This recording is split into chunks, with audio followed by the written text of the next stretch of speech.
What would happen if we were willing to have a conversation and open ourselves up to somebody in such a way, whether on the confessing end or the receiving end? And when that confession happened, we chose in that moment to, instead of condemning somebody's struggle and brokenness, invite them into a place of hope and restoration. What if when we came face to face with people's deep secrets, we had enough security to extend hope rather than extending condemnation? I told you I'd come back to that story about Billy. And I've had a number of these kinds of interactions and conversations over the course of, a number of years. And I don't always get them right, and they certainly don't always turn out right. But this was a particularly compelling situation that Billy and I had been in and talked through. And over the course of the next really couple of months, Billy came over to my house. We had conversations on my porch. We would meet at coffee shops, probably hours and hours worth of conversations in which I just took the chance to listen. And Billy just turned 23 2 weeks ago today. And I called him on his birthday, and we didn't get in touch with each other, but I just said, I love you, and I'm thankful for you, and I'm thankful for our friendship.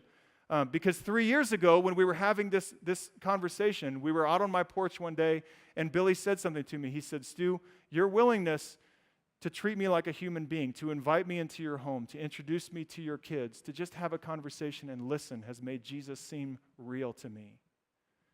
And right there on our patio, he gave his life to Christ.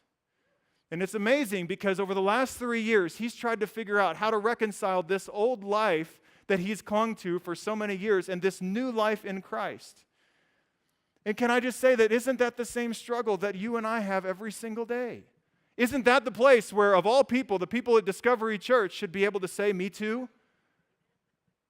Right? Where I know that for me, every single day, I'm trying to figure out how to reconcile this old life of sin that continues to come back and haunt me all the time with this new life that I've found in Christ, and try to figure out how to let the one overcome the other with a sense of trust and hope.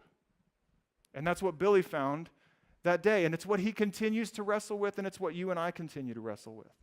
And I wanted to share that story about Billy because the woman at the well in this story in John 4 was a total outcast in her society. She had been shunned, she had been pushed away, especially the church people of her day had been the one to say, you do not belong. Billy had experienced the very same thing. The church people in his world to whom he had dared open up had been the ones who had said, you don't belong, push that back away, don't come here. Until he had found one person who was willing to extend hope and trust to him.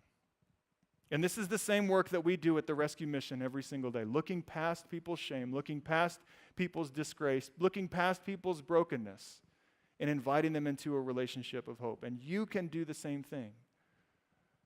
Perhaps a cup of coffee with a stranger or maybe even a friend can invite the same kind of hope into their life that this woman at the well found that day. So here's my question for you. And this is a really good question to ask at a place like Discovery because you guys do this so well. But what would it look like if we started loving people towards truth rather than truthing people towards love?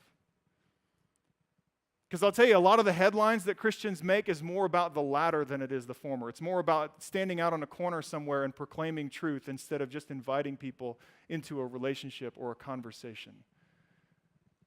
What would that look like for you? That neighbor, that friend, that person that stands on a corner asking for help, what would it look like if we started loving people towards the truth of who Jesus is, which this woman discovered?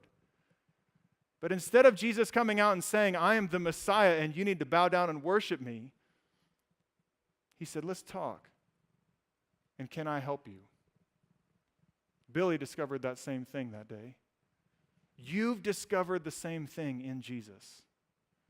And perhaps somebody's waiting to discover that same thing about Jesus through you.